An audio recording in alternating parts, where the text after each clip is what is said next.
status PDP-nya, dan ini hasil swabnya yang menyatakan negatif.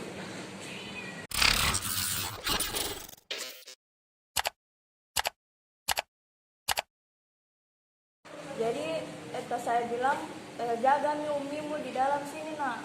Saya pergi bicara dulu baik-baik sama pimpinan tim gugus. Sebelumnya saya sudah bersujud mencium sepatu pimpinan tim gugus, memohon untuk kami membawa umi saya itu ke pemakaman keluarga di Bulukumba. Jadi saya keluar dengan saya mempercayai satu dokter yang mereka sebut itu Pak Haji. Nah, Pak Haji mengatakan, iya dek, kita akan cuman kafankan ibu. Nanti kalau mau disolatkan, kita tunggu bapak untuk masuk juga solat sama-sama. Jadi saya percayakan sama Pak Haji karena saya berpikir Pak Haji tidak bakal membohongi saya. Oke, sebelumnya kita memang mau ambil seluruh hak kami membawa jenazah Umi untuk dimandikan, dikafankan dan dimakamkan. Tapi dengan mereka bujuk kami, akhirnya kami melunak dan baik Pak, baik dokter, silahkan dimandikan, silahkan dikafankan, tapi tolong kami yang bawa untuk dimakamkan. Nah, setelah itu saya keluar, mereka sudah memulai proses tayamum. Ternyata hanya di tayamum, umi saya tidak dimandikan, padahal umi saya bukan COVID. Umi saya tidak dimandikan, cuma di tayamum. Kemudian baju di badannya dia pakai, dibungkus dengan kafan.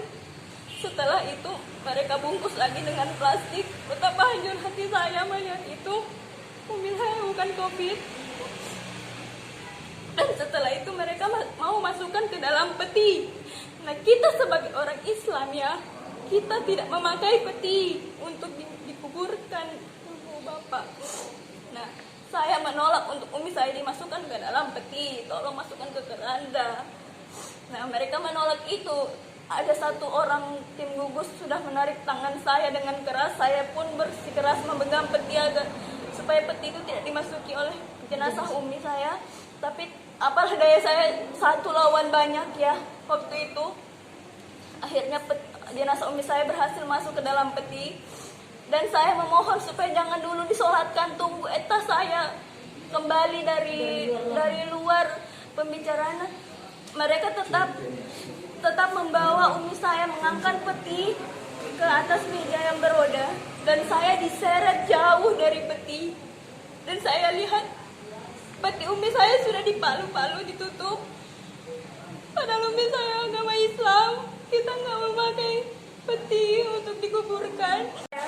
Setelah itu saya meronta-ronta menangis sekuat tenaga supaya saya dengar, berharap dia akan datang. Tapi saya tidak datang sampai saat sudah disolatkan.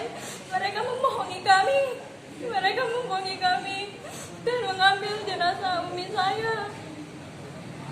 Diberangkatkan ya. Dan setelah itu mereka membawa jenazah di depan mata saya. Saya pun disekap agar tidak bergerak. Coba dibayangkan, saya seorang diri perempuan seorang diri disekap oleh beberapa lelaki. Tahu sakitnya hati saya waktu itu melihat umi saya berjalan di depan. Jenazah umi saya berjalan, saya tidak bisa melakukan apa-apa. Jenazah tersebut digotong lari sehingga saya tidak bisa melakukan apa-apa. Bahkan saya tidak bisa bergerak sedikit pun. Dan mereka sudah memberikan sedikit kelonggaran, saya pun langsung lari ke depan. Dan saya melihat saya sudah di depan mobil jenazah tidur.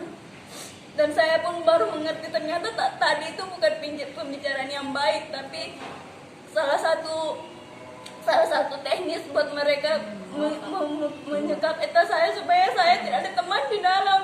Mungkin mereka berpikir saya cuma anak-anak, seorang perempuan yang tidak berdaya, makanya mereka sengaja mengambil saya. Dan saya pun tidak terima, saya naik ke atas mobil. Status PDP-nya, dan ini hasil swabnya yang menyatakan negatif. Tapi jenazah sudah dibawa ke sana belum? Hari itu juga dipaksa untuk dimakamkan dengan protokol COVID tanggal 16. Karena saya pertahankan jenazah almarhumah istri saya. Mulai jam 1:30 saya tiba di rumah sakit sampai jam 7 baru dimakamkan. Di tengah mobil, di bawah mobil, itu saya tidur di situ sekitar itu 10 detik 20 detik, ditarik sama tentara.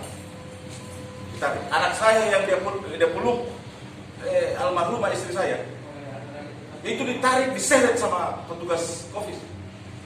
Tidak ada perasaan. Saya sudah bilang ke mereka bahwa kalian ini bertahan ke sesuatu yang tidak pasti, bahwa kalian cuma mau polis PDP itu tidak pasti, Pak. Belum ada kepastian. Nah, saya ini bertahan pada istri saya yang sudah meninggal dan harus saya kemudikan. Saya harus kemudikan. Tapi Tuhan, Allah Subhanahu wa taala memperlihatkan kebenaran bahwa ternyata apa keyakinan saya dibuktikan oleh swab, hasil swab dari Dinas Kesehatan sendiri menyatakan. Nah, pertanyaan saya sekarang, masih berhakkah tim gugus menahan jenazah istri saya yang dikuburkan di pekuburan yang khusus positif COVID, sedangkan istri saya bukan COVID? Pertanyaannya. Nah, inilah yang saya mau kejar. Apapun yang saya harus lakukan, saya harus lakukan.